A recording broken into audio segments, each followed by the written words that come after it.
Thank you very much.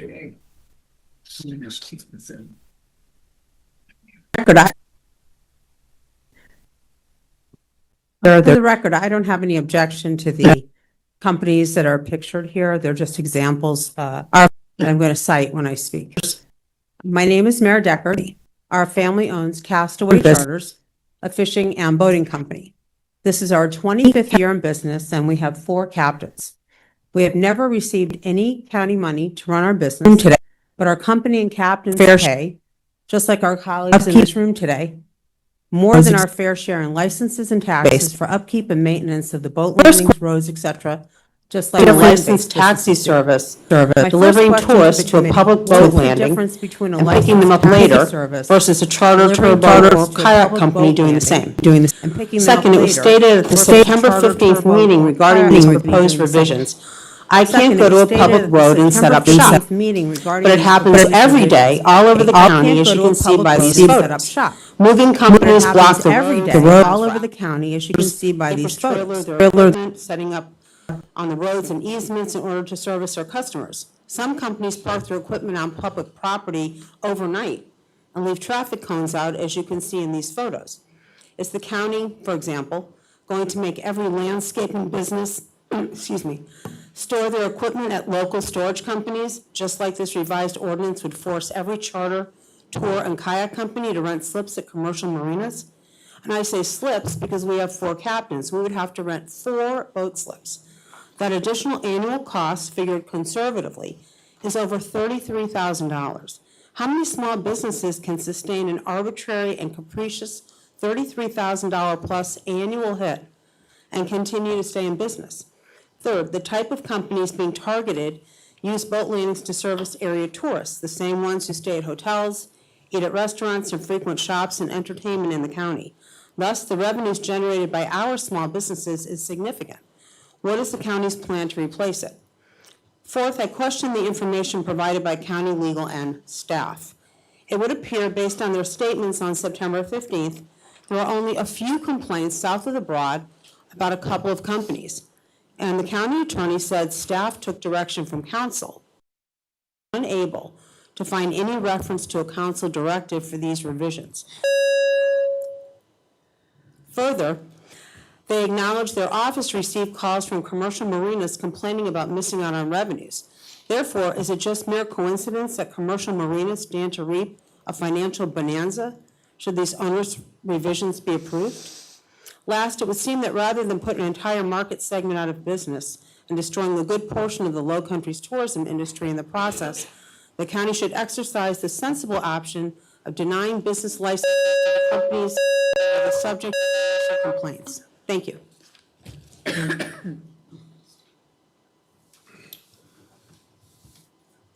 All right, Mike Hubbard.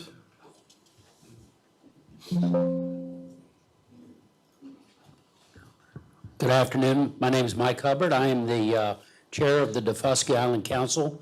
I'm going to speak to you tonight briefly about our boat landing, or our boat ramp on Daufuskie Island, but also where the vendors originate from who come over and serve our island. As you know, we lost our primary barge service in 2024, the Hutchinson Island Terminal. That left a big gap in our ability to service the residents and the businesses on the island.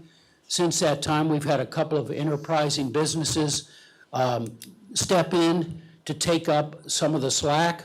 Both run small landing craft and would not be able to serve the island unless they did it using our boat ramp. This Thursday, I've got a vendor coming over to the island. He's going to come over in the morning. He'll be able to turn around and go back in the evening. This is unheard of. We've never been able to do that before. It's a real benefit to our customers, and it's a real benefit to the people that live on the island. Just wanted to let you know these amendments would prohibit these people using the boat ramp, and it's a real problem for our community. Thank you. Thank you. Would Jim Poworski, and I apologize if I pronounced that wrong. Now you guys know why I have him calling the names. Jim's fine. Good afternoon, everybody. As mentioned, I'm Jim Pohorski is my last name. My wife and I own Beaufort Kayak Tours, over 24-year-old business here in the Low Country. The suggested proposed changes for Waterways 102 Article 1 ordinance that is presented currently would put us out of business. The proposed changes of the waterway ordinance is currently coupled with the abandoned boat ordinance as well. In my opinion, those two are separate issues, and I would recommend you separate those issues as you consider them. I don't believe those two should be considered together. 68% of the customers that we give kayak tours to reside in Beaufort County. Some of the customers that are using our services today, who would no longer be able to use them, Wounded Warrior, YMCA, veterans groups, birding clubs from out of state, the school district, and certainly many more. The other point I'd like to make is many of the public landings that we use do not have an option of renting a marina space. I get into specifics, but I don't think today is the time. By the way, I'll make myself available for any additional meeting or information that you guys would see fit. One of this proposal, the idea is to move us to marinas. We operate at public boat landings where there is no marina available. That would put us out of business. I believe, also I want to make the statement, the other folks that I believe that are not represented here today are the bike companies, bicycle companies. And I can mention them today. Great Vermont Bike Tours is one, Tradewinds is another. They don't get on the waterways, but yet we see them at every public, let me rephrase that, most public boat landings we do business at. They're basing their business there while their folks do bike rides. I believe they would be prohibited from doing what you're talking about in the event that this gets pushed through. As I wrap up, I believe that with the money spent by city, county, and state to encourage tourism in our county, this proposed ordinance flies directly in the face of monies currently being spent, large monies currently being spent, to attract tourism to our county. Thank you for your time. Thank you. Up next, we have Mike Fox.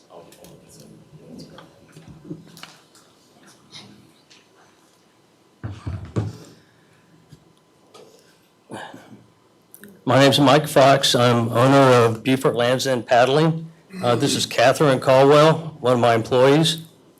We also have a kayak stand-up paddleboard business. I could second the things that Jim just said, but I wanted to kind of make it a little bit more personal. I've gotten a lot of support from folks from out of state, including Tennessee, Florida, Indiana, North Carolina. This is an email I got from somebody that did a tour, and she's from Indiana. Hi, Mike, you may not remember me. We went kayaking this past June out by the boneyard. We found several sand dollars and a nice whelk shell. My sister told me about the proposal to deny public ramp access to businesses. I realize how much of an impact that would have on you. I've sent an email to the representatives who will be voting on it, asking them to please vote no. I sure hope it doesn't pass.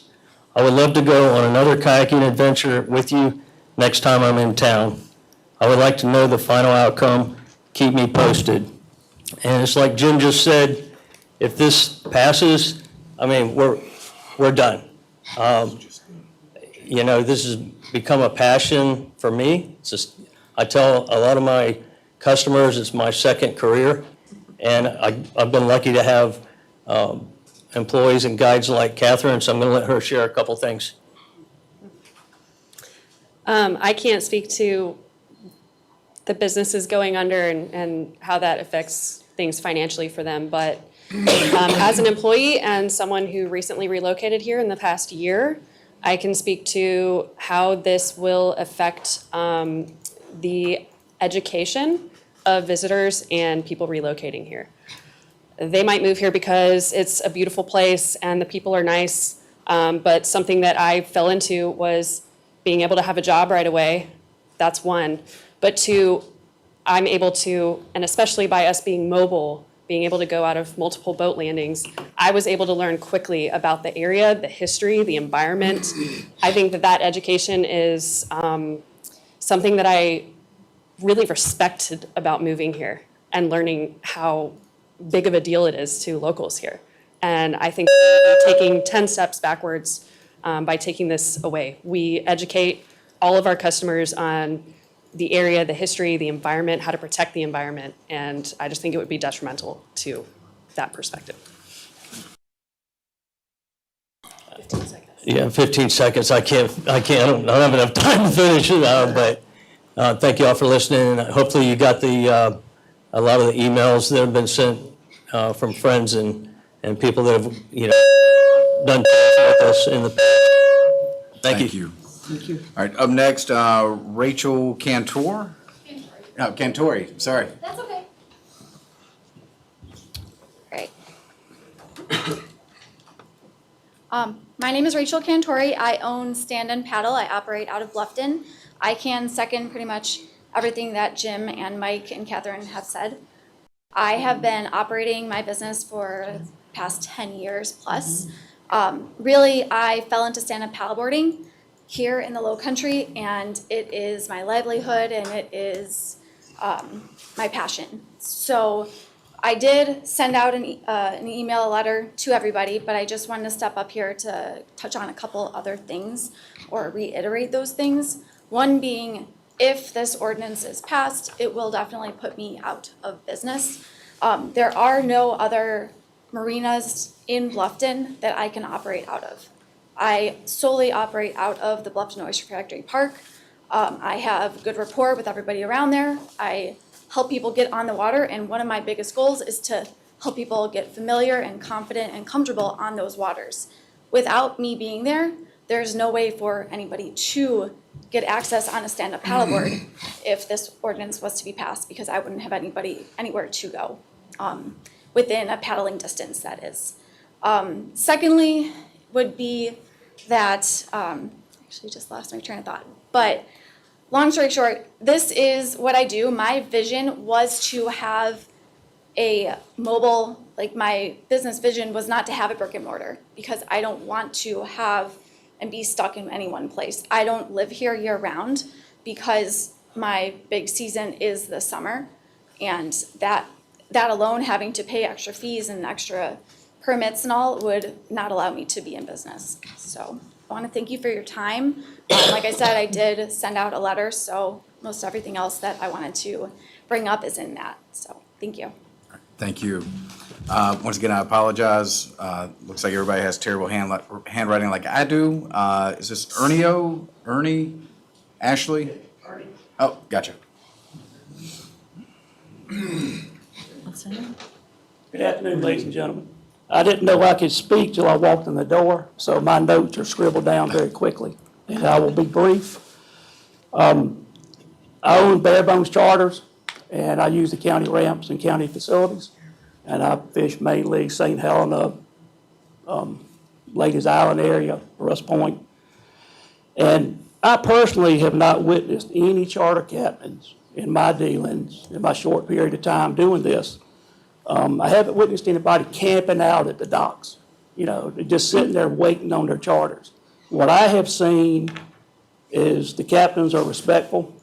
If they've got a charter coming, they're running late, they know they're coming, they sit off the dock in their boat and wait. And then they pick them up when they show up and they leave. So I hadn't witnessed that. It may be happening, I haven't seen it. And I prefer a common sense approach here. If it's become a problem at certain ramps, I'm hearing it has, why don't we just enforce the rules that are currently on the books? We have a 15-minute time limit now. You've got 15 minutes to do your business and move away. To me, that's just a common sense way of looking at it.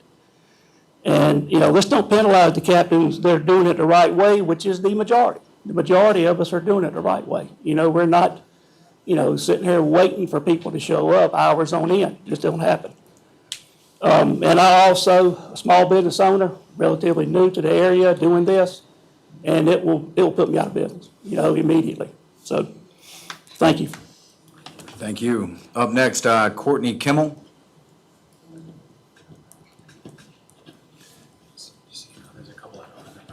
Yeah. Okay. I think those are later. Yeah. Thank you for having me. My name is Courtney Kimmel. I'm the Director of Conservation for the Port Royal Sound Foundation. Our mission is conserving the Port Royal Sound for the environmental, cultural, and economic well-being of our region. And as estuaries go, as you all know, this is a unique spot with more than 100,000 acres of salt marsh and ocean-level salinity as far as 30 miles inland. And these conditions make it a special place with the economic impact of tourism and recreation fishing to prove it. Tourism brings more than $1.5 billion with a B to the county annually, as you all know. And according to data collected by the American Sports Fishing Association, in '22, recreational fishing supports more than 1,100 jobs and generates more than $160 million annually in Congressional District 1. It's really hard to find county-level data. In Beaufort County, we know that there's a ton of fishing charters, probably over 100, and boat tours that take visitors and residents out to enjoy the beauty and the bounty of our environment. Many of these businesses use small vessels, and most depend on public landings to access the water.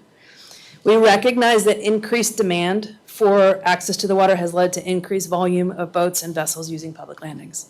From our perspective at Port Royal Sound Foundation, this trend suggests a growing appreciation for the unique nature of our sound. However, we also appreciate that that volume must be managed to protect our environment and to ensure that the infrastructure and the public benefit of our public landings is sustained.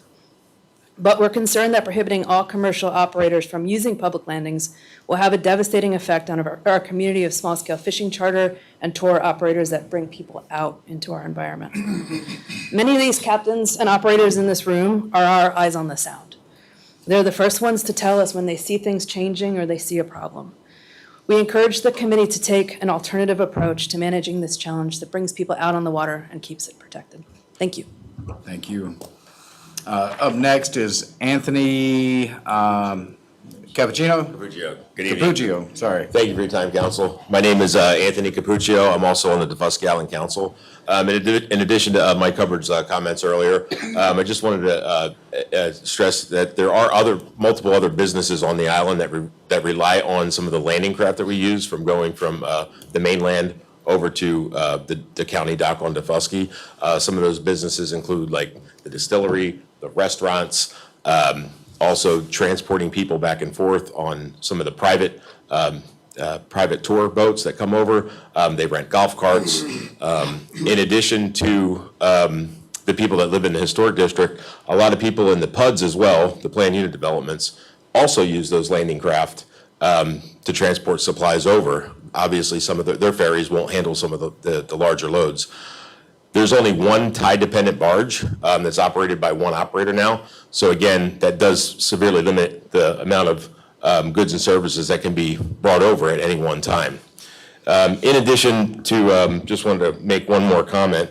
One thing to remember is that under Article 1, Section 8 of the Constitution, it's very clear that state and local governments cannot prohibit commerce, which is the transportation of people and goods in our land. So I just wanted to throw that out there. Thank you. Have a good night. Thank you. Up next is Tuck Scott. I'm Tuck Scott. I'm fishing guide here in Beaufort County. I've been doing so since 2004. I will give you an example right off the bat of what I did today. We ran a 3-boat trip. I predominantly run all fly fishing charters. There were 2 guys in each one of those boats. Those guys are here for 3 days. It's the 3rd time they've been here this year. And each one of them independently has a hotel room. So you do the multiples. Each one of them will go to dinner tonight, and every other night they're here, they'll probably buy me dinner. They'd probably buy me dinner tonight if I wasn't standing right here. And that will include drinks and probably hundreds of dollars by each one of them to local restaurants, times 6, plus potentially fishing guides. So we collectively, everyone that's running a business in this room is helping with not only bringing money to hotels and restaurants and businesses, but they obviously are also providing the general work that Visit Beaufort and others do to try to bring in tourism to this area. As far as fishing guides go, most of the fishing guides in the area pay county taxes. All of the fishing guides in the area buy an SCDNR fishing license that is more expensive than a regular fishing license. And we are the only source of statistics that are required to SCDNR to provide information for them to make rules and laws on our actual estuary fisheries so that these fish are as protected as possible. And I think that is a huge thing to take away, and I guarantee SCDNR will be very upset if that statistic department no longer has people to provide those statistics. So, we also try to be the stewards of the area as best we can. So anyways, I won't take up any more of your time. I appreciate it. Take care. Thank you. Up next is, looks like Corey Cunningham. Thank you so much for having me. And thank you to the council for giving everybody time to speak today. I didn't really plan on it, but I did jot down some things here. I've lived here since 1987. I've been running guided trips out of various county boat landings for the past 15 years, since 2010. And it's a pretty well-run operation, honestly, because we all, like I said, like Ernie was saying, we get in and out quick. I just got some notes here. Most professionals have their boat in and out in 5 to 10 minutes, and we yield to public boaters. Significant congestion is rare, and this is on Hilton Head, in one of the prime spots there. We stagger our schedules, so people are leaving at 15 after, 30 after, on the hour. Some people leave at 7, some 8, 9. So there's not like everybody's there at once trying to, and there's very rarely ever congestion there. Being there on a regular basis, we keep an eye out and always assist inexperienced boaters. A lot of people pulling in there, they come down once or twice a year. We help them out. It's a very common thing that I see down there. The marinas on Hilton Head that have been interested in prohibition for since I've been there for 15 years, they don't want to give up spots in the marina, so they have kind of a monopoly going. And a quote from one of the marina owners when I tried to talk to him about getting in there and paying him to let me work out of his marina was, "We don't want to share the wealth." And they're pulling in, he quoted me just this week, their business is based on $5 million a year. So we're just trying to eke by and, have a nice little living and live our own dreams, but it's kind of tough with that going on. But for captains using the landing, shutting down would cause them to lose their businesses. As we've stated, I feel that life, liberty, and the pursuit of happiness should always come before corporate cash grabs, business monopolies, and government overreach. That's just my opinion. There's plenty to go around of business, and the small businesses are needed to represent the beauty of our area and kindness of our people. We are not disgruntled, often underpaid employees. We love our lives, work, and the joy of sharing our incredible waterways while educating visitors. I hear all the time, this is one of the main reasons to Hilton Head is to get out on the water with you and have an amazing experience. It keeps people coming back, it keeps the money flowing, and everybody's happy. So thank you for your consideration. Please support your neighbors with small businesses, trying to make their dreams a reality by providing needed services and survive in a very challenging time. Thank you all so much. All right, thank you. Up next is Tyler Hasig. Did I say that right? Looks like Hassig, maybe? Oh, other room? Okay. All right. Sounds good.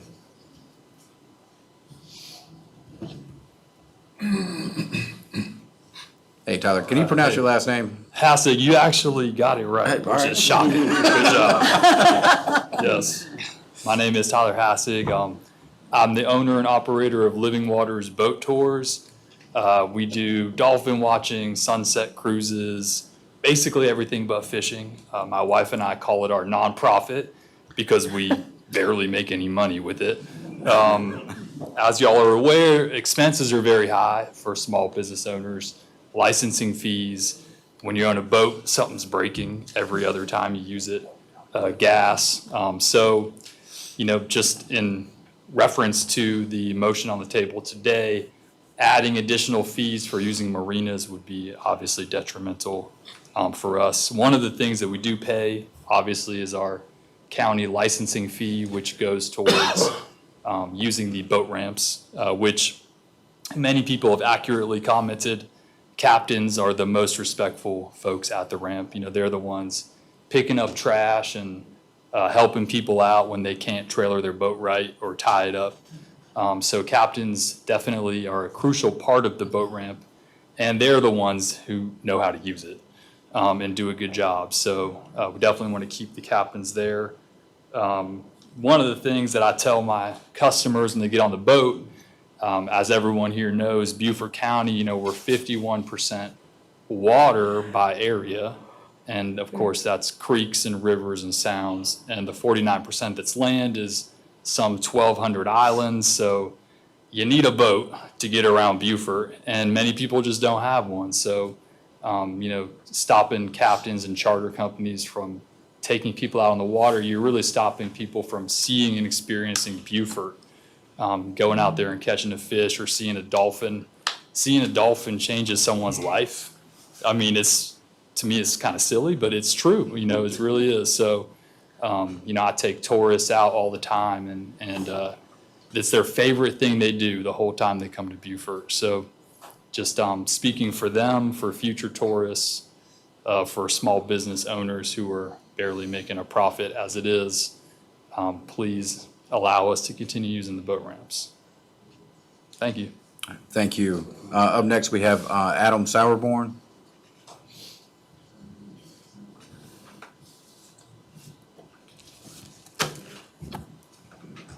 I appreciate it, guys. I'm owner operator of Tide Rider Charters, veteran owned and operated. I've been doing it for 8 years. I think my main concern is the way the ordinance was kind of tried to be passed under the derelict boat ordinance. So that kind of shows you who we're dealing with, the mentality of the corporate, trying to come down on the little guys. We're literally competition. Every one of us in this room is competition, and we're here today kind of standing up for our little right. But the main reason I got into it was for helping PTSD veterans. I do a lot of tours with disabled vets. I do tow-in operations as well with CCU. And it's just little things. We don't make a whole lot, and this would definitely put us out of business. And I just hope y'all do the right thing. Kind of look out for the little guy on this one. So thanks for your time. Thank you. Up next is Christopher. Last name begins with an S. Not even going to attempt to read that one. Hey. Please state your name. Shoemaker. Gotcha. Yeah. Oh, sure. Nope, would have never got that. Chris, hey, how are you? But yeah, thanks for putting this thing, a month down, because like he said, it kind of looked like it was going to get slipped underneath. But I've been in business in Bluffton for 17 years, and we don't have a marina out there. So if this ordinance passed, it'd put me out of business overnight. But I do fishing. I do a lot to Defusky, take folks over there. Everything that everyone said, I can't add any more. I mean, they've hit everything. So hopefully do the right thing. And the big thing is just enforce the rules that you already have. If you do that, I don't see any amendment. I don't know about the derelict boat stuff, but if there's bad actors out there, just enforce the current rules. So thanks for having me. Thank you. Up next is John Matthews. John Matthews? He John may be- Matthews? He's probably in the other room. Yep. Oh, we met him Thursday. Okay, long time no see. Oh. Good evening, I'm John Matthews. I've been here in this county for 13 years. I'm very active in the sport fly fishing community. I have watched the original presentation of this ordinance, or the rewrite of the old ordinance, twice online. I like to do that because when lawyers start writing things and politicians start legislating things, you really have to watch the nuance of what they're saying and what's actually written. I am not a commercial fisherman. I do not I own 2 canoes. I'm not even in a boat. So as they say, I have no dog in this fight. But I am concerned that many people will be affected. There's obviously some situations that need to be addressed, some abuse and use that probably shouldn't go on. And I understand there's been some rewrite by these couple of gentlemen here, amending what's already online as the ordinance. I have not seen a copy of that. So what I'm going to suggest today is that this issue gets tabled yet again and taken a look at next month's issue, post those online, and then open up the public comment yet again. If you've not read through the public comments, I suggest you do. There was last 69 of them. I think there was a half a dozen in support of this ordinance, and that was it. As you've heard, this is pretty significant impact, financial impact on the county. So if you'll just take that under advisement, I've got suggestions about a rewrite. I've read enough IRS code that I think I could probably write code. Anyway, that's all I have to say, and I thank you for your time. All right, thank you. Next up is Patrick Kelly.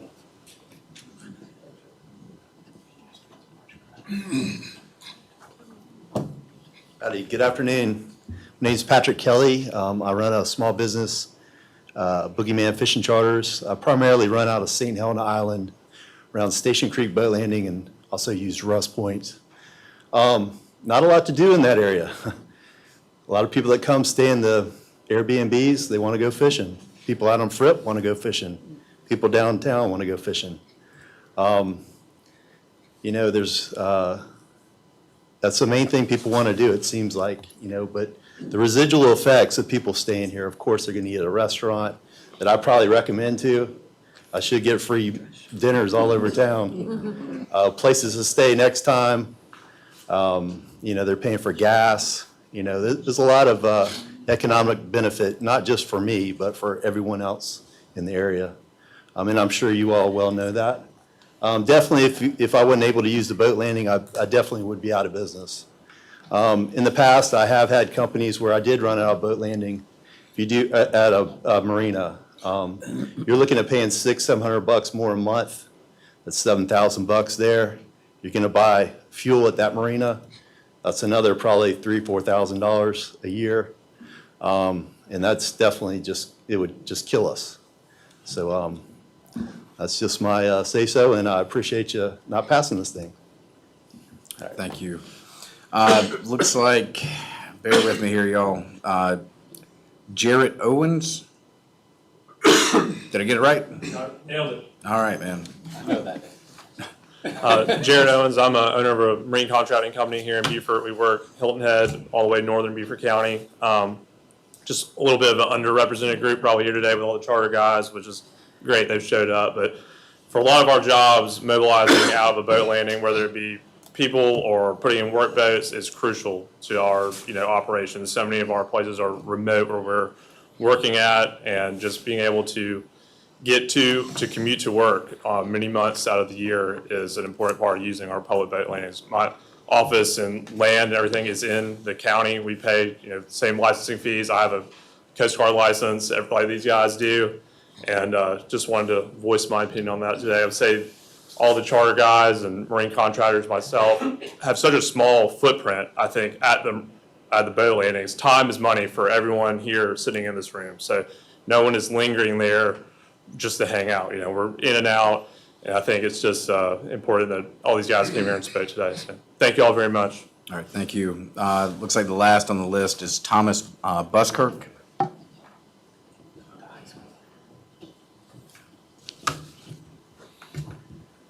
All right. Begin? You're up. Yes, All sir. right.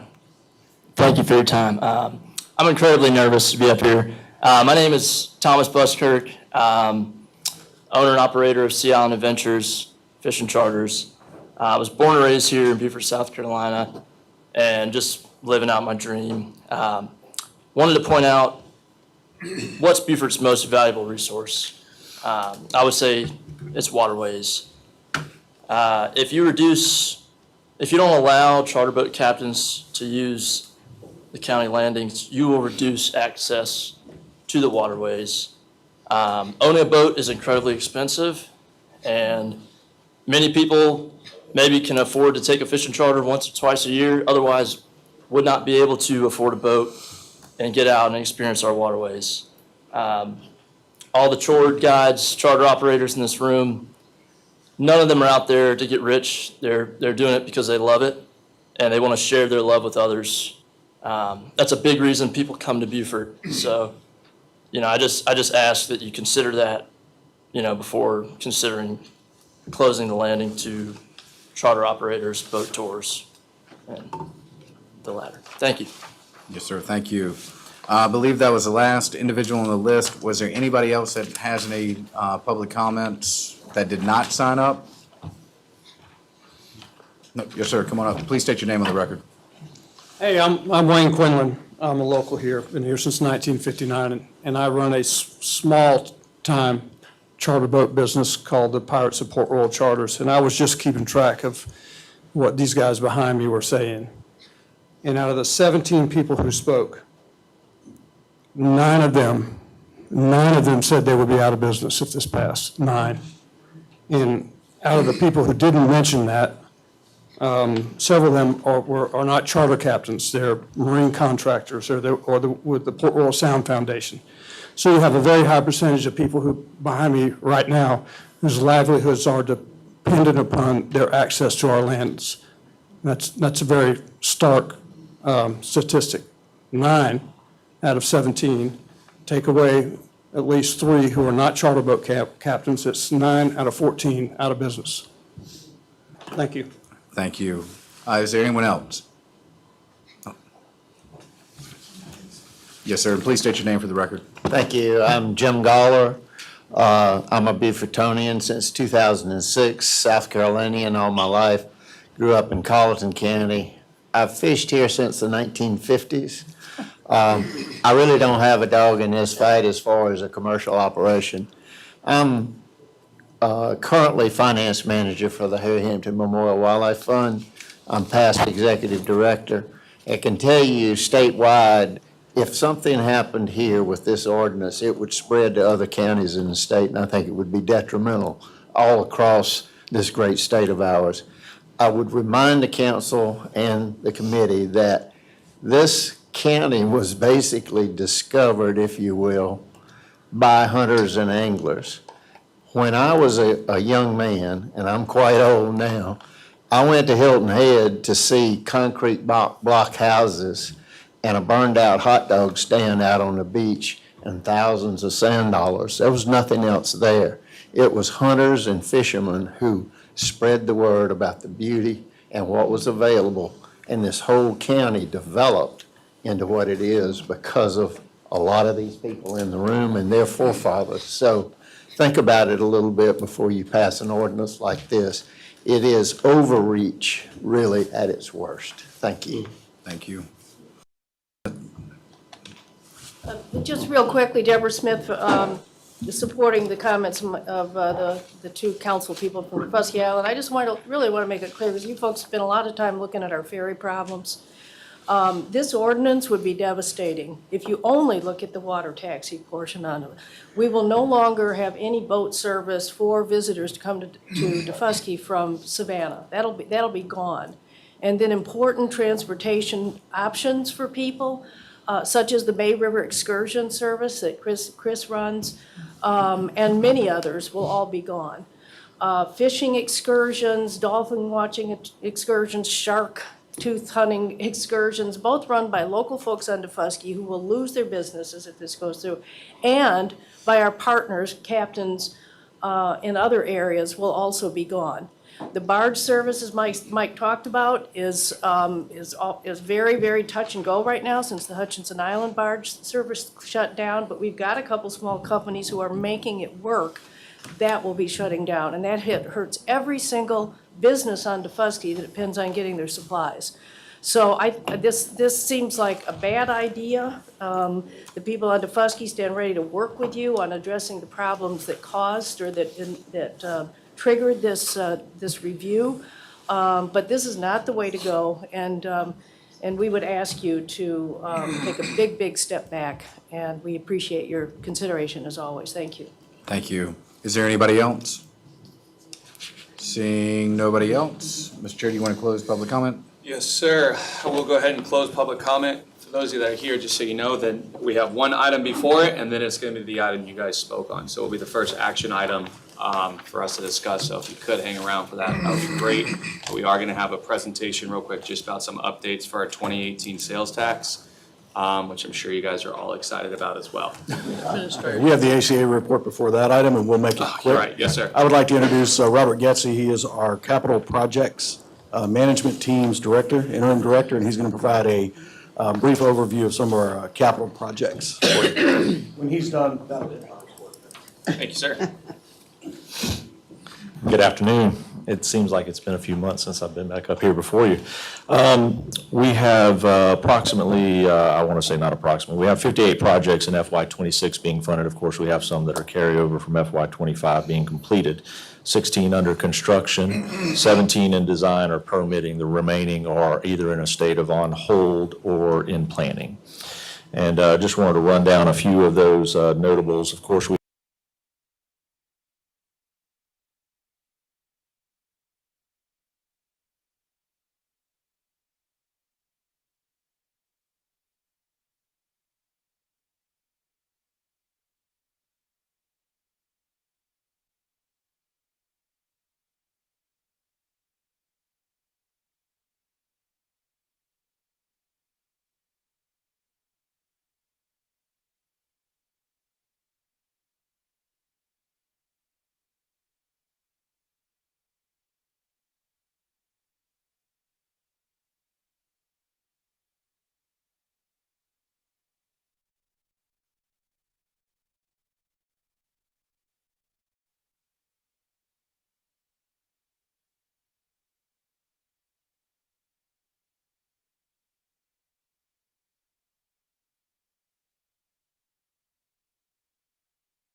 can get that approved, and then we can go basically to get our construction permitting done. Thank you. On the Agnes Major Center, you said you're breaking ground next month, November. We are anticipating, yes, sir. So we are still working through a little bit of permitting that's final, but we are at that stage to where we are anticipating, the contractor's anticipating November. All right, and I know this might be hard to estimate, but from the time you break ground to completion of the structure, what's the time frame now? It's approximately 9 to 11 months, I think, is the last update that we had. We are still on track with the updates that I provided to the county administrator. So we are still looking at a September timeframe for the community centers. Okay, thank you. Chairman, Yes, sir. just one quick question. The Scott project, you mentioned that a little bit of bailout. Yes, sir. Are you going to the next lowest bidder, or are you going to rebid? So the next, if you know, that was $139,000 for that project. That was actually beyond the budget that we had initially set. We had funded it through some of the contingency within the CIP program, within Parks and Rec. So as of right now, the carry forward, that was all that we had available for this year. We are going to put it out for bid. The next lowest bid was $189,000. The contractor actually came back with a $60,000 change order. So the real bid is about $190,000. Yes, sir. That's what we're anticipating. That's above what you had appropriated, That's correct. and your plans are to We're gonna try to revise the scope. We're gonna look at it, make sure that we've covered all the bases on the scope. We're going to be as detailed as possible. We're gonna put it back out for bid and see what the bids come in at. And hopefully there will be some bids that are within our budget. Let's put it to you that way. We're working with Parks and Rec to see what funding is available from their end as well. And of course, as you guys know, this has been a challenging year. We've had our, different projects that have been cut back due to funding from FY25, so this was part of that. Is it because of the renovation or the work that you're doing, or is it, because now you're telling me that I need to be concerned about the Wesley Felix site? No, sir. Okay. Completely different. I think that on this one, I think the contractor, this contractor, we've actually had 2 contracts they bailed out on. I think they underbid it drastically. I think that they were in over their head, and they decided to bail once we basically came back to them in August, and they decided to pull out. We gave them an option. We were not accepting a $60,000 change order. Sure. So I want to talk about the delay real quick on Scott. So it was bid back in the spring, and because of the summer programs, there was not enough time to get the work done. So it was delayed about 4 months, and when it came back off of that 4 months, that's when we got the change order. But we'll do everything we can to get that on budget and get that work done, and we'll adjust the scope and work with Parks and Rec to get that project done quickly. Thank you. Okay. Any other questions for council? Thank you, sir. Thank you. All right, we'll move on to a presentation. 2018 sales tax quarterly update. This is information. Oh, I'm sorry. I promise to be brief. This All is right, you're fine. It's positive. I It fits with a apologize. lot. But just as an update, so you guys know what's going on. As you know, we've worked with the ferry a lot to solve point A to point B, but there's been a group over the last year that's formed on Defusky Island. Some of them are here. Is Anthony still here? That it's called SCITMA, South Carolina Intercoastal Transit Management Association. And they've reached out because the greater transportation system involves Georgia, Jasper, and others. And they've done a good job of organizing, reaching out to Southern Carolina Alliance. And Southern Carolina Alliance has scoped a comprehensive transit system study that, for the first time, we're not being asked as a sole funder or sole operator. And so, just so you know, they've requested, it's $130,000 for the study. They're not asking us for the $130,000. As you know, we do a lot already in the current system financially, but we do feel like this will look at ports long-term. This is a long-term solution. This is not like Melrose today, which is short-term. This again, is nice to be not the only player, but it also just addresses freight. Some of the people talked today about barging and moving materials back and forth. This will talk about a greater system. Tom Davis has been engaged. He's trying to push for South Carolina DOT to participate, which is great because in most states, ferry and transit management assistance or associations are run through and by the state. So this is a big step forward to involve the state, to involve regional economic development, and help the county move forward, but specifically Fusky move forward because they do have a hard time moving freight, people, and other things around. And we'll update you. We have a meeting on the 29th with all the various partners that will participate, and we'll update you in a future meeting. Thank you, sir. Thank you. Thank you. That's good news. Yeah, for sure. That's good news. Yeah, Jared, you're good. Yeah, it's coming. Yeah, sorry not to extend it further, but just one couple quick updates as well. So to follow on what Hank had to say, on Wednesday, October 8th, DOT held a SC DOT modernization. Actually, it was not DOT, it was an ad hoc committee from the House of Representatives, co-led by Representative Erickson. But it was concerning SCDOT modernization. Basically, what does DOT look like today and moving forward into the future? How do they modernize their department? How do they modernize delivering projects? One of the things that was mentioned and reinforced was transit, and in particular, ferry system in Beaufort County. This was the third meeting out of the 5 meetings that they have planned going throughout the state.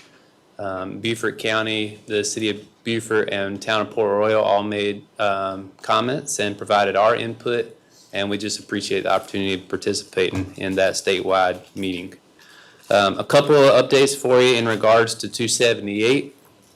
First and foremost, as you guys are aware, we submitted a large grant application, large bridge grant application with DOT, and we're anticipating hearing some results.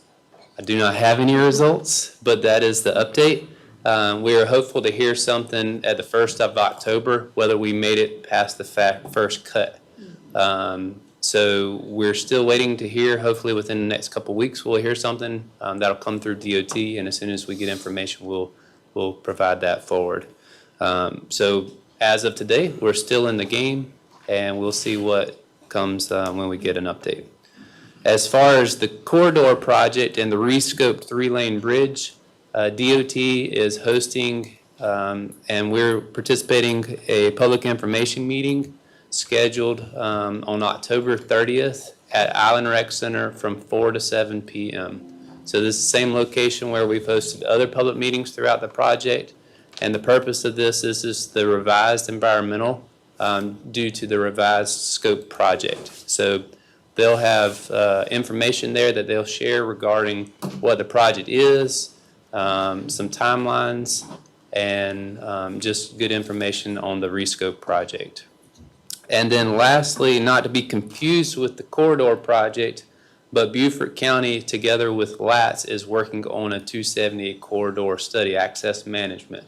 And this is for the entirety of US 278 from I-95 all the way to Sea Pine Circle on Hilton Head.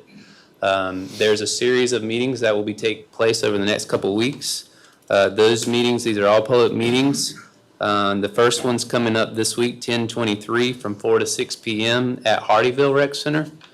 The next one will be on Tuesday, 10/28, from 4 to 6 at Palmetto Electric, their community room there next to TCL.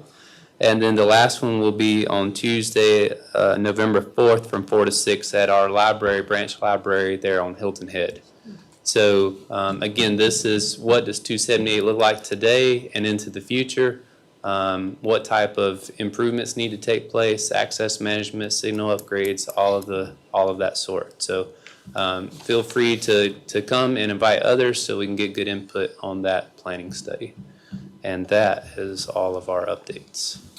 Any questions for Jared? I have a question. Have those dates been published? They have, yes, both meetings, the DOT-led meeting has been published, and that can be found on the website, DOT website for the project, and then also the county and LATS, those dates have been published as well. By WCAG or? I think Beaufort County published it, and Okay. we're leading, so this is one of the 3 studies that the county is leading on behalf of of LATs. So we published it. I know I saw it in our monthly or our weekly updates, and can also be found on the LATs page. Perfect. Any other questions? Thank you, Jared. See you in a few. All right, we will move on to the 2018 sales tax quarterly update. This is just a information only. There is no fiscal impacts. All right. Thank you all. Good, and you? Good. So this will probably be one of the quicker updates that we've given. So over the last few months, you're all aware, we've been going through reprioritization with new resolutions and ordinances. So while that's been going on, most projects still been continuing forward. Some of them have been rescoped. The big update that we have is we now have 2 projects that are either in construction or will be kicking off in the next week. The Depot Road Pathway project down here is broke ground, is moving forward. All Joy project has been given notice to proceed last week. They have 10 days to mobilize in, so hopefully next week sometime you'll see equipment start coming in. So the other thing to update is this working, Sarah? Oh, Yeah. okay. Is staff got together, sat down, looked at the new rescope priorities, and laid out what our project timeline goals were. So we gave that to Jennifer and let her evaluate it and come back with her recommendations. And overall, the majority of those recommendations matched up. So these are the new schedule that we put together. Got a project status there. This is just the completion date for construction for the Lays Island projects. Most of these are looking to be complete in 2027, some in 2026 because we've rescoped those. And then on pathways, the majority of those will be completed in 2027, hopefully in construction by fourth quarter 2026. So with that, I'll turn it over to Jennifer. She can go in a little bit more details, or we can stop there and answer questions if you'd like. Thank you. So realistically, y'all all know what the projects are, the 3 categories. This is just representing the resolution that was passed with the new priorities that we're working off of. I'll flip through very quickly.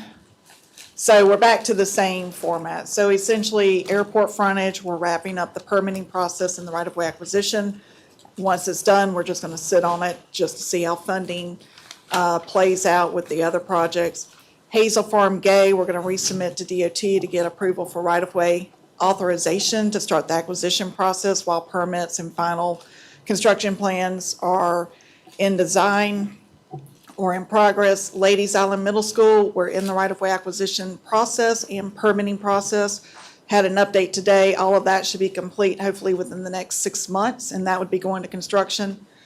Ryan just mentioned Sunset Boulevard, Miller Drive West being rescoped, so resurfacing plans should come in later this year.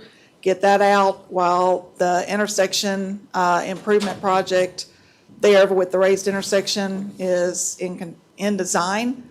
And then we also met with the design team for the Ladies Island, and they're moving forward. So part of that one should go, the widening portion out by Walmart should go into right-of-way acquisition next year. Any questions on those? Okay? I'd just like to Sure. make a comment. I think the Hazel Farm Road will make a huge difference on traffic patterns on Ladies Island. I'm not, I mean, you two represent that area, but it's gonna be a big, good step forward. Yep. I think the piggyback on what you just said, I think is also inclusive of the middle school road access as well, because it'll make it a complete circle, not a circle, but connected. Yes, sir. So then very quickly, Brian mentioned the 2 projects in construction. The next one should be Stewart Point Road. We're wrapping the right-of-way acquisition on it. Martin Luther King and Salem Road should be kicking off right-of-way acquisition next. And then we're culling back Broad River Drive where we had originally designed all the way up to Paris Island Gateway. We're going to pull it back, stop it at the Low Country School, Montessori School. So we're still in the redesign, pulling everything together on that. And then Broad River Boulevard, Riley Road, we had to do some additional infiltration testing because we had no outfalls. So they're working through that process. So all of those should go into right-of-way acquisition this next year. Any other questions? Good. Just one quick question. When you have a project that's 70% complete, when do you expect that to be under construction? I get a So lot of that's based questions. on the permits and the right-of-way acquisition. So when we Oh. say it's 70% complete, basically, your design is essentially done.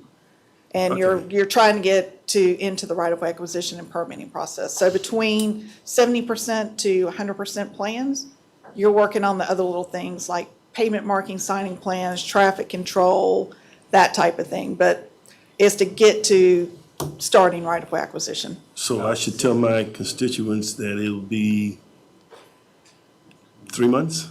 Right-of-way acquisition unfortunately takes a little bit longer than that. Okay. And so as soon as we can get that started, we'll give you an update on how it's going with contacting everybody. Okay, thank you. Oh, and I did forget one more. Big Estate Road is actually in right-of-way acquisition. Thank you, guys. All right, we'll move on to our agenda items then. Bear with me as I read through this.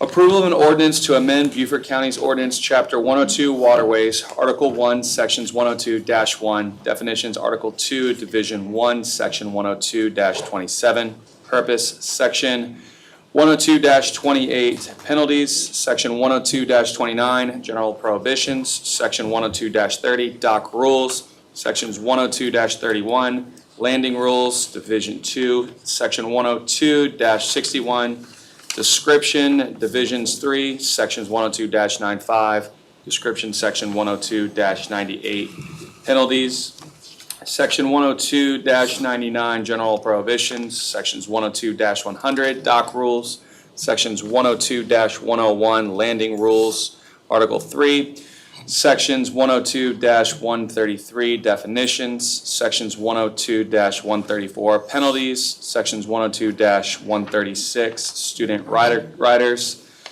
Article 4, remember that as time for you, Abandoned boats, Sections 102-171 through 102-183.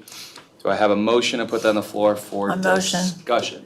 I'll second it. Seconded by Mr. Bartholomew. Good luck, the floor is yours. Well, thank No you. pressure.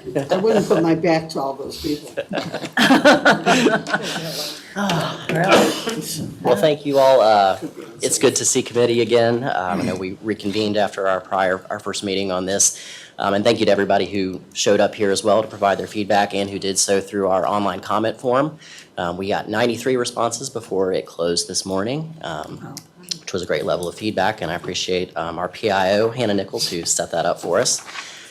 So as you'll recall from our last meeting when we adjourned to reconvene here, we have heard committee's concerns at that time, and obviously we incorporated all the feedback that we heard from citizens via online or in person. Ultimately, what we've drafted here and put together is the proposed amended ordinance that is in front of committee. Based upon the feedback we've received, we have identified about 5 issues of general concern that I want to go over today and talk with committee about potential changes to the ordinance that is in front of committee, and then committee is obviously able to recommend all or none of those or some of those to council to be considered in the future. So, as I mentioned in the last meeting, the concerns that prompted these revisions really date back several years. I would say while we did receive comments from marina owners regarding the businesses not utilizing their facilities, we certainly recognize there's a vested interest in those complaints. We also received complaints from the public that were primarily about access and numeric concerns regarding the landings. And as you all know, we do not have plentiful parking at most of our boat landings, and so it's a balancing act on how we want to address ensuring access for everyone to our county landings. We primarily, specifically what we were hearing is that some businesses like jet ski or kayak or paddleboarding rentals were bringing trailers to the parking areas and they were renting these out on site as their place of business. We also heard complaints of general congestion, which sometimes stem from folks conducting commercial activities like ecotourism, cruises with large groups.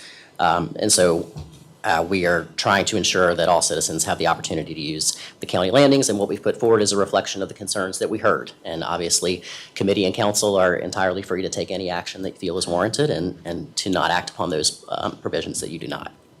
So the first area of debate, I know the hot button issue, it does pertain to charter fishermen. Obviously, the vast majority of comments we received on our feedback page pertain to that, and most of who we've heard from today has spoke to that concern as well. It was never our intention to prohibit charter fishermen from operating out of county boat landings, and that is not the interpretation of what we have drafted currently. Under 10229 A1, we moved the exemptions to the top specifically so that folks could see when they read through what the exemptions were and who all this applied to and did not. We would take the position, as our interpretation, that oystermen, crabbers, and other commercial fishermen encompasses charter fishermen, and that they are therefore exempted from this section and these requirements. And so the commercial passenger restrictions and all of that have no bearing upon them. We recognize from the feedback that that could be clearer, and so we certainly would be amenable to adding the charter verbiage to the language right in front of commercial fishermen to make that entirely clear in both sections there in subsection 1. And that is just a general recommendation that committee can choose to incorporate or not in terms of what to recommend to council. Issue number 2 is the issue of sightseeing tours, that is such as dolphin cruises, sunset cruises, other ecotourism. So to the extent that committee and council wishes to regulate that activity, we have it drafted there to prohibit this activity there under section M, corresponding features under L, and a definition higher up in the ordinance. Should committee and council decide that they do not wish to regulate this type of activity, we can simply strike through the language of subsection 2 and the language regarding passengers for hire or compensation in subsection L, and the definition of the front part of the ordinance. One thing, however, that we did think about in terms of another option for regulating this type of activity is somewhat tying it to or recognizing the DNR license requirements. The DNR for passenger vessels regulates, you have to have a license based upon the number of passengers that you're able to carry. So the levels are 6 and under, 7 to 49, and 50 plus.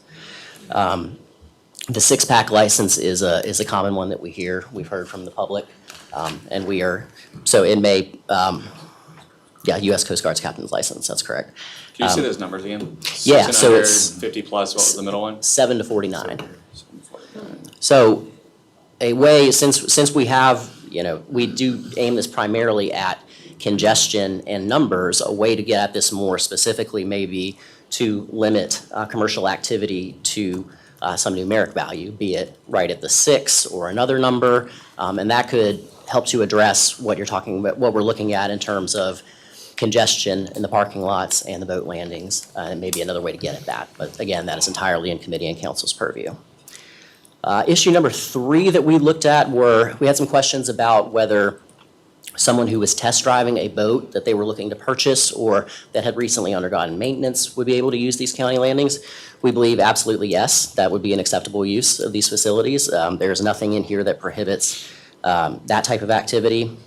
Subsection M talks about soliciting business and conducting sales or rentals at public boat landings. I think that's more of a restriction on the situs of the transaction, not any type of activity other than that. And so I don't believe that operates at all to prohibit that type of activity for test driving a boat at our county landings. We do recommend, so if the committee and council ultimately decides that they do not wish to regulate commercial activity, and I'm talking about that language in subsection M2, where we're no longer regulating sightseeing tours and the like, that would open up, in theory, county landings that are being used for example, like the ferry, could arguably be open to commercial use by private citizens. In that event, we would recommend adding some additional language in there that permits the county to restrict uses of areas that we require, such as for the ferry service. That's just an unintended consequences kind of section that we would recommend adding in there. And then the last issue pertains to barges and most specifically to the concerns of the folks on Defusky. We certainly have received a lot of feedback from them. I will tell you that the current section 102.21, as it is written, currently prohibits barges, ferries, or other landing craft from touching public boat landings or ramps. So arguably, it is already prohibited for that type of activity to be taking place. So this is not a new restriction that we are attempting to implement here. We have only changed it to prohibit that it can be granted by the county administrator rather than the public works director. That is the only change to that. Again, entirely up to committee and council as to how much, if at all, you would like to regulate or permit these activities. And we are certainly amenable to making any changes to the proposed ordinance accordingly. So with that, myself or John Robinson are happy to answer any questions that you may have. All right, yeah, let's go ahead and open this up for discussion before we decide to take any type of action or anything. Anybody? I have some questions, Yeah, Mr. Chair. absolutely. Absolutely. Would you be able to tell us the conversations you had with local commercial marinas regarding this topic? I did not have personal conversations with them. I know that I received the substance of the complaints, but I did not personally talk with them, no. Complaints from who? We have received, I myself has received citizens' complaints and emails complaints, but I have not spoken with the marinas. That was other members of staff that did speak with them.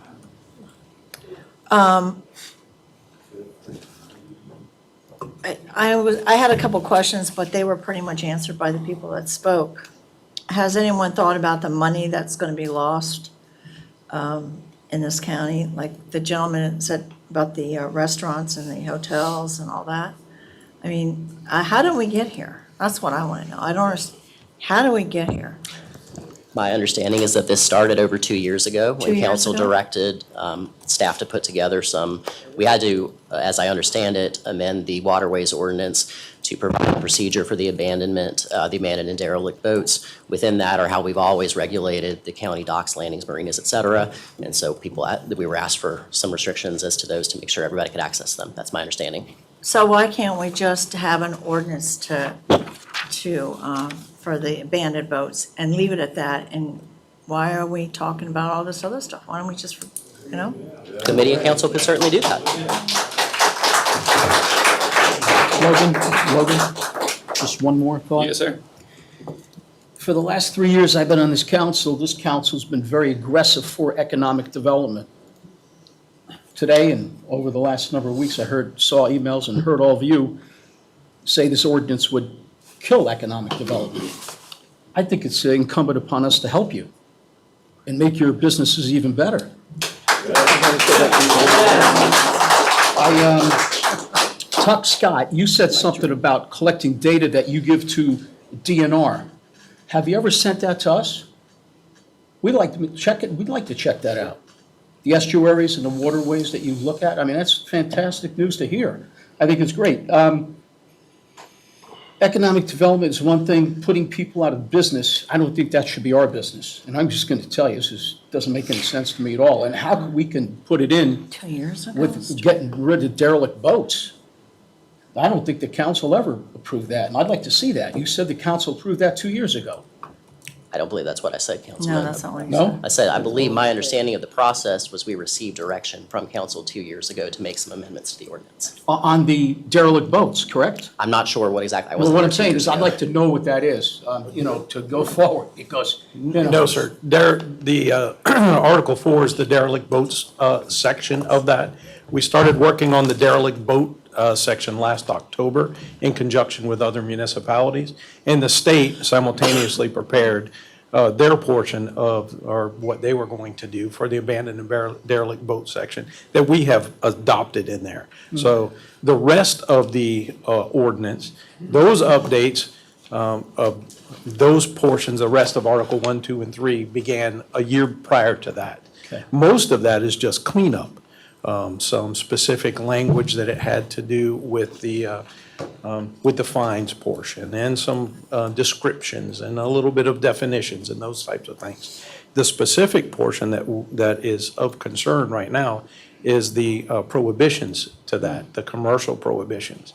A lot of that language was inspired from citizens complaining to council members who are talking with staff and asking us to provide some type of language to update the ordinance to give our code enforcement folks some teeth in order to enforce the expectation of things that happen at a boat landing that we had no control over in our ordinance.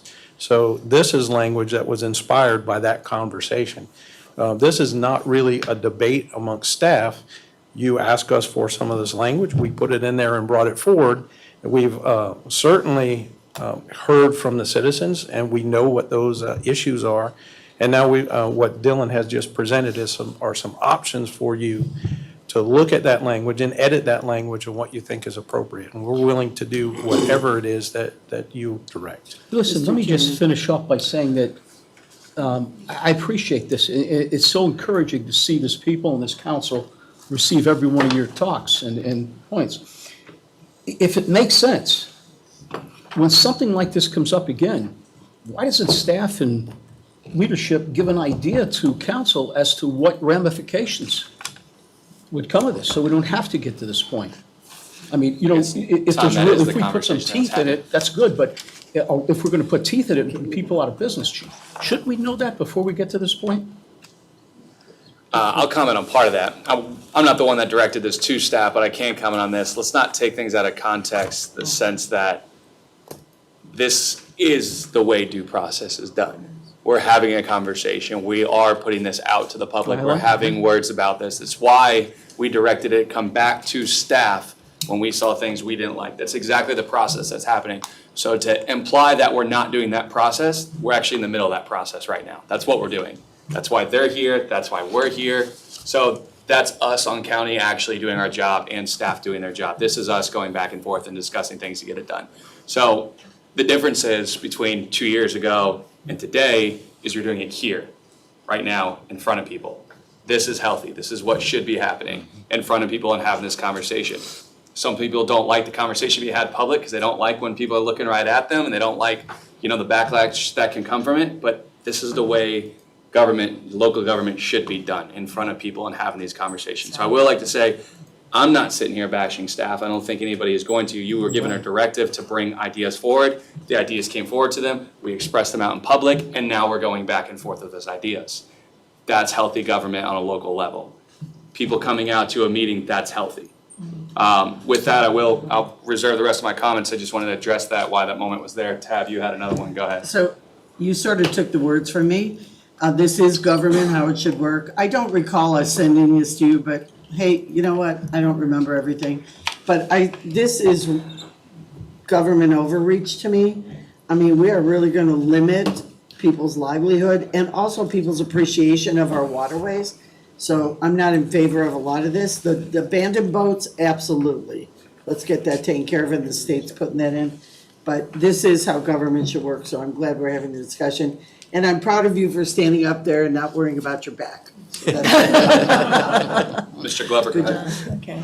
Oh, thank you, Mr. Chairman. I'm watching your back for you. Okay? First of all, let me just say that I support small businesses. There's no question about that, and a lot of these comments that came before us really are small businesses, which is good and healthy for a viable community. There is abandonment of boats on the waterway. Came up during the various hurricanes. Boats were just left out there. And there have been boats that have been sunk, boats that have not been picked up. And the state actually put together some funding to allow county municipalities to pay to remove those boats, et cetera, et cetera. So we gotta take care of those sort of things, because a boat that's sunken, oil spill, et cetera, is not good for the environment. Everybody knows that. But I think Mr. Cunningham hit the nail on the head for me when he said small business is vital, large business do not need the break. So I will support anything that will a large business to utilize our facility because I think they can go to the marinas. But the small businesses, I think this is a benefit that is there for them, and I will support that. So I don't know what the language is, I don't know the cutoff point, but I think if you got a large tour guide boat, you can afford to go to a marina. And so I stand behind that. Okay. Thank you, Mr. Glover. One more comment. Absolutely. Do we want to keep this at committee with some recommendations, changes, or? I think that's a conversation we're gonna have in a second, I think. Madam Chair, I do have, Mr. Chair. That's wild behavior. I do have a motion that I'm intending to make Okay, here in good. just a minute. Few comments, and then I'm gonna turn it over to David to see if we can clear some of this.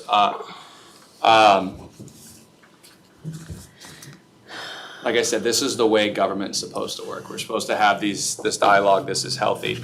Nobody wants to see a tour boat or a fishing guide that's gonna be put out of business, that's 5, 6 people. I don't know exactly what the complaint was. I could see our local fishermen and our tour guides getting mad if a person comes in with, I'm gonna just use a number, because these are the numbers you said, 50 kayaks, and you got 50 cars, now your people can't park anywhere to get on your boat. I could see that being an issue. I don't know if that's happening, I don't know if that is something that's been an issue, but I could see that raising a red flag. But like we talked about, 2 people on a boat or 4 people on a boat, to me, it's government overreach. We've been over this before. We had this whole discussion with passive parks a couple of years ago when we sent it back to committee when we were about to put businesses out of business, people out of business for passive parks. I do think our waterways are an important aspect, and I'll be honest with you, I'm probably the least green person up here. I'm just being honest. But I do understand the economic drive behind it. I understand that we all work together, I operate a restaurant and a bowling alley, but I understand a lot of those people come here that come there are the same ones that would be working out on the water or coming here to visit because of our waterways, and those waterways are protected by things that we've done as well. We know that there's 2 parts to this, really 3. People are only talking about 2. They're talking about the abandoned boats, and then we're talking about the restrictions to how many people can put on a boat at these docks and hours of operation, so on and so on. But the other big part of this as well is enforcement. Okay, so we know that there has to be enforcement. Maybe that's us on the county not doing our job enforcing properly. Could be something that's in here that's not giving our people the tools to enforce something that would prohibit 50 people, so your people and your tour guide couldn't park there. We know there has to be some tweaks. There are some big tweaks that are on this. But there's also a lot of little tweaks, if you read through the whole thing, that 90% of y'all don't care about because it's just small errors, no campfires, or building on the property itself, building a shed and putting cash payments. A lot of those things are in there that people aren't even looking at. So with that said, we know we have a lot of things to go through. Most of us are on the same page. I would think that that's not an issue. But we don't want to make that decision here and just start throwing things to a wall and see if it sticks. So with that, I'm going to turn it over to David, see if we can clear some of this up, move some of this forward, and then clear some of the rest up. I do have a comment, though. It was really interesting for you to say that this is how it's supposed to be done. I agree with you. It was, this is why I love Americans. One of the first meetings that I had, people were sitting around talking about trying to navigate around this thing as if it had already passed. They were trying to figure out avenues to bypass it or rebrand or whatever it is. And, I kind of had to remind them, hey, this is an opportunity for us to work it out. And so everyone that I talk to understands that there is a compelling government interest. Like you said, if there's so many people are parking there that you can't operate, that becomes a problem. And with the increase in population, I think we do need to address this. But it needs to be done with this healthy dialogue back and forth. And I appreciate the comments, and I think staff does too. But with that, I just got a text that came in a minute ago that had some other suggestions. So I feel like there's still a lot to work on, and I think the public needs to see a more polished version of this. So with that, I would like to make a motion, and Brian, you may hate me because I know you said we couldn't really do it last time, but I'm going to make a motion to bifurcate. Oh, we're doing it. But I'm going to make a motion to bifurcate this and make a motion, let me get my language pulled up real quick. Before you make that motion, can I get council to talk about commercial activity at the boat landings and what they interpret to be allowed and not allowed? And by that, we have at least 7 businesses that list the boat landings as their place of business. Yeah. Now, does council, are you okay with financial transactions occurring at your boat landings? Or do the reservations have to occur elsewhere and they can just put their boats in and pick up the people there? That's gonna be part of the discussion. And then you have to be ready to talk about if we need more parking, if you're gonna allow, let's say, a kayak tour to have 12 kayaks there and then 12 different cars pull up. If you allow that, which is great, are you willing to consider allowing the administrator to look for more land, for more parking, to put in more parking there? I have a question. I have a question about your question. Can I ask? Yeah. And then Are you saying they're listing on their license, the address is the boat landing? Yes, ma'am. Okay, that's what I thought you said. Is that not already prohibited?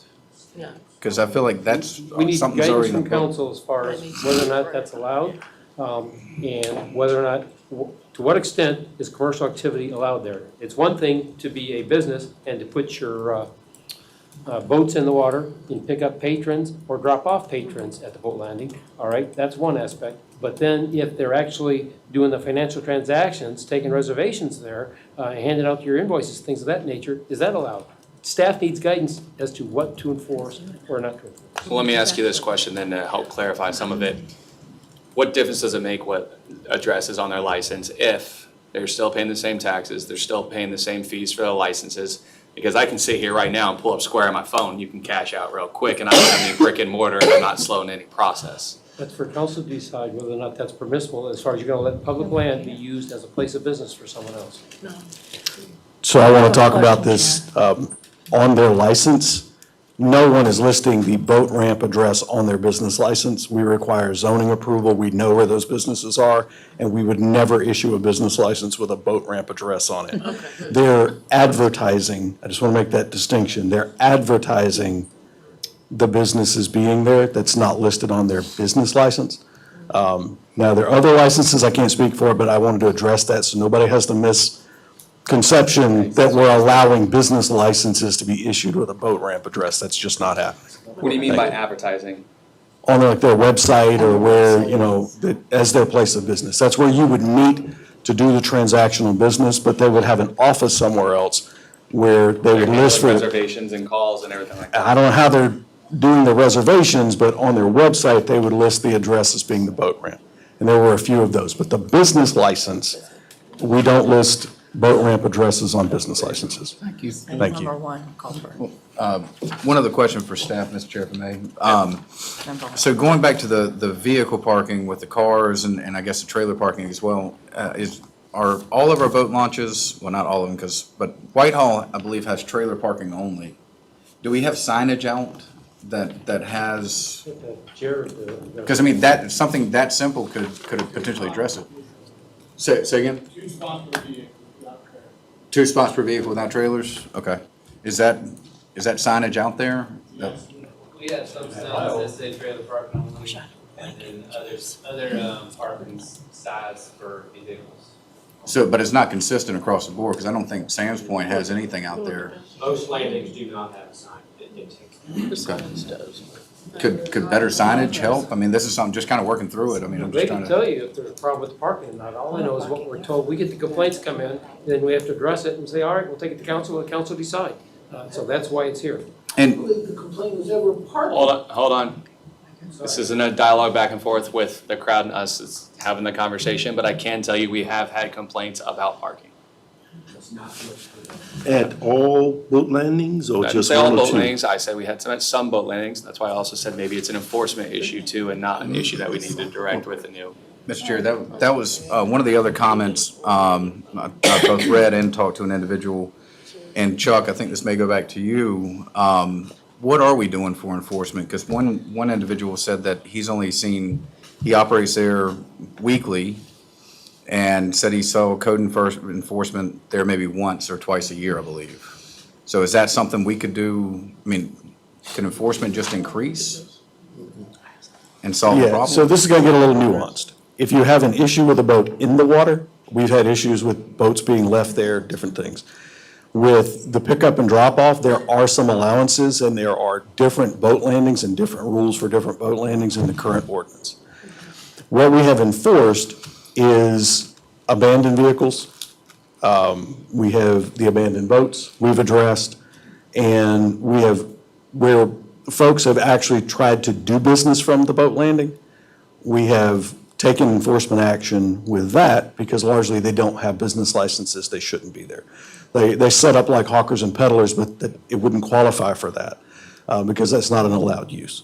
So we would enforce those actions. As far as some of the other ones with people being picked up, dropped off, one of the complaints we received had to do with a number of jet skis and things like that being dropped off, tied up to the boat landing, so it would take up the whole floating dock, and they would sit there for a period of time, and then folks would show up, park, use them, bring them back, park them, tie them up there for a long period of time, and then they would pick them back up. This was over a year ago. This was a while back.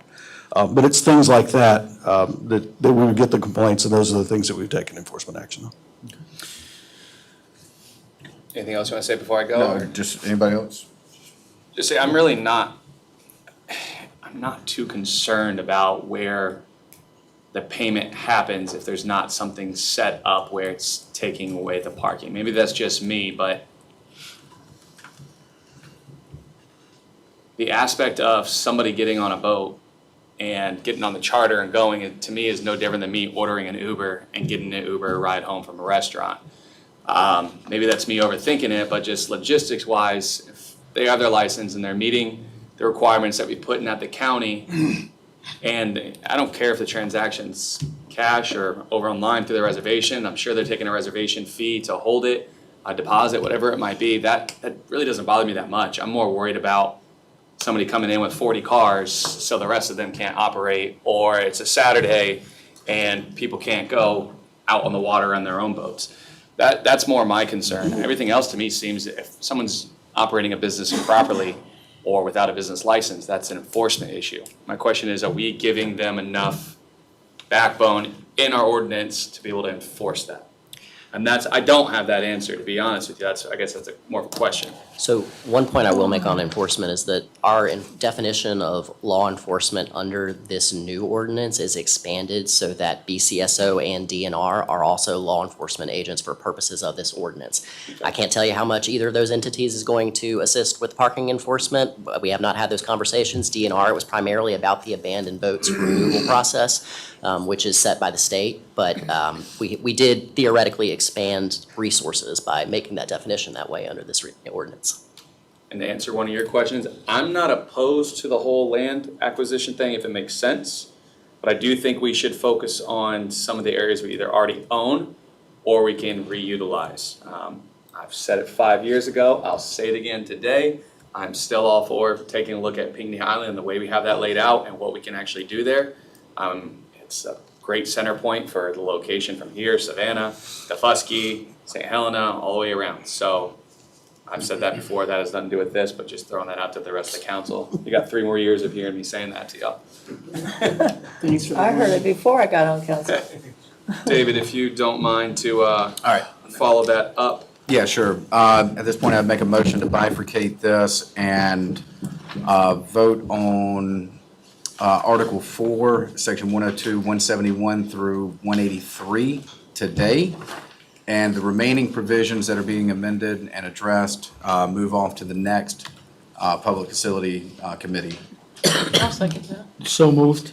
Seconded by Ms. Howard. Do we have any discussion or clarification? Does he need Brian, any do you need- clarification on that motion? Just be clear, you're forwarding Article 4 with no changes to what's proposed. Correct, yeah, and voting on it today. That way we can go ahead and get law enforcement out there and get them doing what they need to do. Any other discussion before I say anything on it, before we take a vote? I would just say, if we could, the information that we put out today, can we find out how many people have licenses between 7 and 49 and 50 plus? I think that'll be able to give us some information and see where those businesses are, so we can see if any of those are actually using our our docks. If they already have docks and waterways, then obviously I would assume they're not coming to ours or something we can at least monitor. I would also like to say, just to council, I already told you I'm not the most green person up here, but if this is something we enforced, you'd see more docks built, and we'd have to expand even more boat slips to be able to handle it, which would actually hurt the environment even more. Is there any discussion before we take action on this? Did Alice second that? I did. Okay, gotcha. Allison, yes. Just quickly, Mr. Chair, just to be clear, I'm Go sorry. ahead. Yeah. Go ahead. No, go ahead. Just to be clear, we're voting on just the, Boat abandonment. yeah, And that's then it. sending That's the it. others, it's gonna be one vote Send it together, back. moving the boat abandonment to county council, then referring the rest back to the next public facilities committee meeting, which is on November, Sarah, save me as usual. 17th, thank you. Thank you. You good? quickly, most of the language in the abandonment is really following the state laws. Yes, sir. We do have a few sections in here that we have drafted, but the procedure is governed by state law. To the extent we enact anything, it has to mirror what the state has. So the procedure for removal is state law. Gotcha. Okay, thank you. Can this be done with no objection, or do I need a roll call? It's roll call. No objection. No I objection. see no objection. We will postpone the other to public facilities and move forward with the boat landing to county council, so that section is approved. I'm sure most of you are gonna leave. I don't blame you. Thank you guys for coming out today. I know most of you, if not all of you, gave up money today coming here at a 4 o'clock meeting, so I appreciate you guys coming out here. We'll get this resolved and get this taken care of. Thank you, guys. I will give you guys a couple moments if you wanna go. Good night. Deb, do you have something? Come to the next chapter, council. Say something. Did you say something? No, I was saying goodbye. Oh, gotcha. A couple of these they were at the chat, remember? Did you say you wanted them to come back? Come back to the next chat with council, yeah. So let's go on to the next public facilities. And he's like, in the 14 years that I worked with I saw Beaufort, he was that. like, I never, ever Seen had a this? charter boat captain. Well, he watches all our meetings. He's like, Oh, he never does? did a charter boat Making captain. them up. Yeah, that's good, right? I'm not sure. Okay. Yeah. If you guys could, just keep going out that hallway so we can finish. Unfortunately for everyone else, we still have a couple more items. And I still have good control. Thanks again, guys. A lot more. No, just more time we get to spend together, y'all. No offense, but I've spent enough time with it. Not with me, you haven't. That's true enough. You need to go to the bowling alley. All right, guys, I am gonna move on to the next one, letter B, a resolution to accept South Carolina Aeronautics Commission Commercial Airport Entitlement Grant funding for the design and bidding of a parking lot improvements at Hilton Head Island Airport, contingent upon final grant offer. A motion to put this on the floor, please. So moved. And a second? Second. Seconded by Mr. Bartholomew. I'm assuming that this is gonna go the same way our last ones did, that we are getting prepared for them Yep. to be That's correct. approved, so we can accept the moment they come in. Contingent, yes. I will go ahead and let you take the floor. Oh, Mr. Rumboldt looks different today. I know, right? Well, it's a good day to love the airport. Good afternoon, or as we're smartly moving into evening time. This, if you recall, quite a few months ago, a new vendor, Elite Parking, took over the terminal parking lot.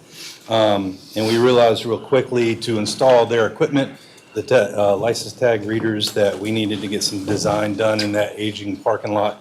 So this is simply entitlement funding from South Carolina Aeronautics to fund the design and bidding portion so we can upgrade our parking lot. Do we have any questions about this, y'all? Makes sense. Any discussion? Can this be approved with no objection?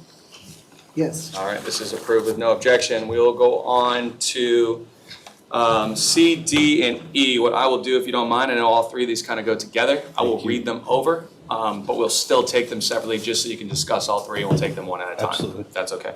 All right, resolution authorizing the county administrator to enter into a non-competitive master service agreement for airport surveillance services. That's going to be the first one on the floor, but just so everyone knows, the discussion that we're having after these will be a resolution authorizing the county administrator to execute Schedule A flight line subscription agreement, surveillance data lease agreement, and help me with that pronunciation, Avionics Corporation? UAvionics. UAvionics Corporation. Will be a resolution to accept South Carolina Aeronautics Commission Commercial Airport Entitlement Grant funding for the Flight Line Airborne Position Reference Tool at Hilton Head Island Airport's Air Traffic Control Tower, contingent upon final grant approval. So moved with those? We're just going to move that first one, but open it up for discussion so we know all three.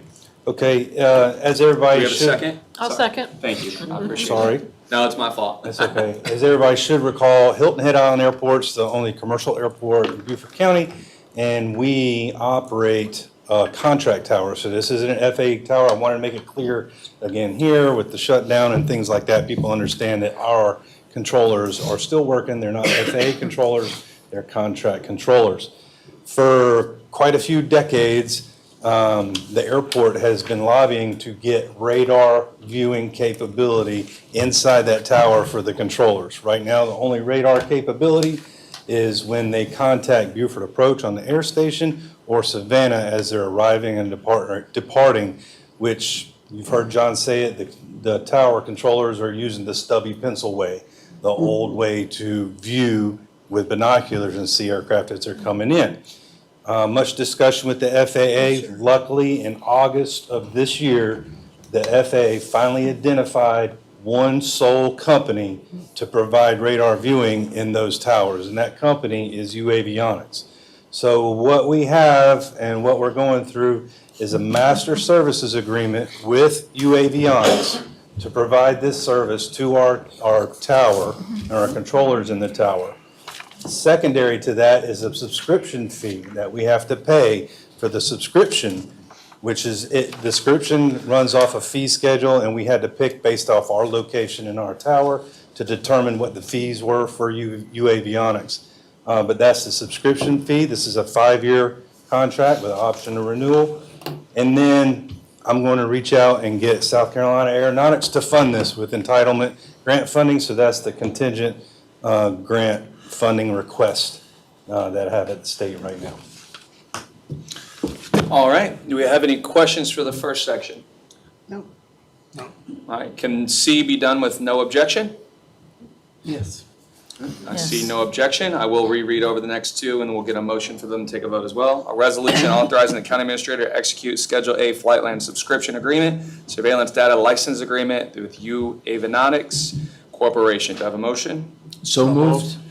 Motion by Mr. Reed, seconded by Mr. Dawson. Any objection? And I see no objection. We'll go on to E, the resolution to accept South Carolina Aeronautics Commission Commercial Airport Entitlement Grant funding for the Flight Line Airborne Position Reference Tool at Hilton Head Island Airport's Traffic Control Tower, contingent upon the final grant approval, of course. A motion? So moved. A motion by Tab, seconded by Mr. Reed. Any discussion? Can this go move on with no objection? And I see no objection. Can I ask a question on this? Yes, The ma'am. project was not budgeted due to no notice FAA approval? Well, the FAA just approved it in August of this year, so there was no way we could You could do it, budget yeah. prior to, so. Oh, well, that's okay. I'm just glad that they finally approved somebody. Yeah, we'll take it. Makes for safer skies. Just to reiterate, any objection? Nope. All right, this will pass with no objection. All right, we will go on to F, approval to award Tailwind Hospitality, Inc., a contract to manage retail, food, and beverage concessions at Hilton Head Island Terminal. Do we have a motion to put this on the floor? So moved. And a second I'll second. by Mr. Bartholomew. As y'all are aware, we are building a new terminal over in Hilton Head. Our current concessions vendor, we're right at the end of their contract time, so it kind of coincided and made it a perfect time to put this out for bid, which includes the new side of the terminal as well. So there's more opportunities for concessionaire. And Tailwind came back with the best offer, the best revenue counts that we were able to judge. And they're gonna be installed whenever this contract is awarded to Tailwind. Any questions? Yeah, I do have a question. When we award this to Tailwind, is that exclusive of anybody else, or the other food vendors will be there as well? Yes, sir, I'm glad you asked that question. Oddly enough, Tailwind is the current concessions at the airport, and I think there's a benefit they get because they know what the airport is looking for. In our bid, we wanted the concessions to come in, but we lean very, very heavy on the use of local businesses to provide the items that they're selling, whether it's food, beverage, coffee, local roasters from the island, Hilton Head Island. So that's very heavily weighed on that. They knew that. We asked for it in the bid. And so their job is to find these local companies to bring in and use them, I guess, as secondary vendors. I don't want to call it that, but they will be using local businesses to provide as much as they can to sell there. Sure, and how do you monitor that? Are you able to I monitor? see their financials. Okay, I audit their books and their Gotcha. financials. appreciate that. Thank Yes, you.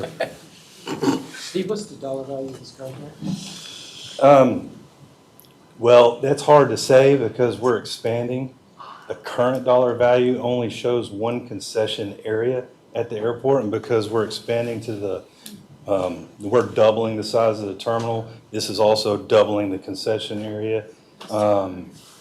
There's more opportunities for more vendors to come in. Like you've seen at airports, those vendors that they roll in and they can operate for months at a time. So it's really hard to say, but we're at Marlene, about a 2.1 million a year right now.